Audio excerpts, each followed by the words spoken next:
It has been over 30 years since I made bread with my hands for the last time. I had an oven at the garden of my country house where I grew up in the south of Spain.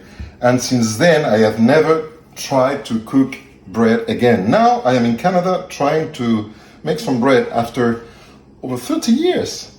And while I was trying to mix the wheat and with the yeast and other ingredients, I was thinking about Matthew chapter 13, where Jesus said that the kingdom of God is like a woman who hid a little bit of yeast in 3 measures of wheat, of flour. And we all know what that means, that parable. It means that the kingdom of God, the church, grows overnight. This is something that we do not see abruptly. It's something quiet. But at the same time, until you put your hands into the word, you do not realize that in order to get some bread, you need to squeeze, smash, and mix. And this is the church. And the church is you as well. So what it means is that in order to get some bread, the church has to be squeezed, mixed, pressed, smashed somehow.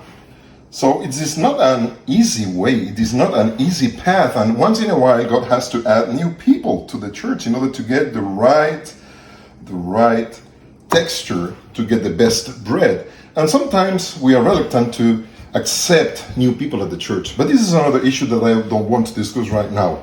The point is that, yes, the yeast makes the bread grow, but we forget that we have to mix it, to handle it, to smash it, and that's not easy. So if your church is suffering, that means that God, which is the cooker, the person who is mixing the things, is working on it, is working on your church. When your life is struggling, that means that God is working on you. So we are this part. We are not the ones that are cooking. And this is a big difference. Think about that. I invite you to try to cook some bread at home.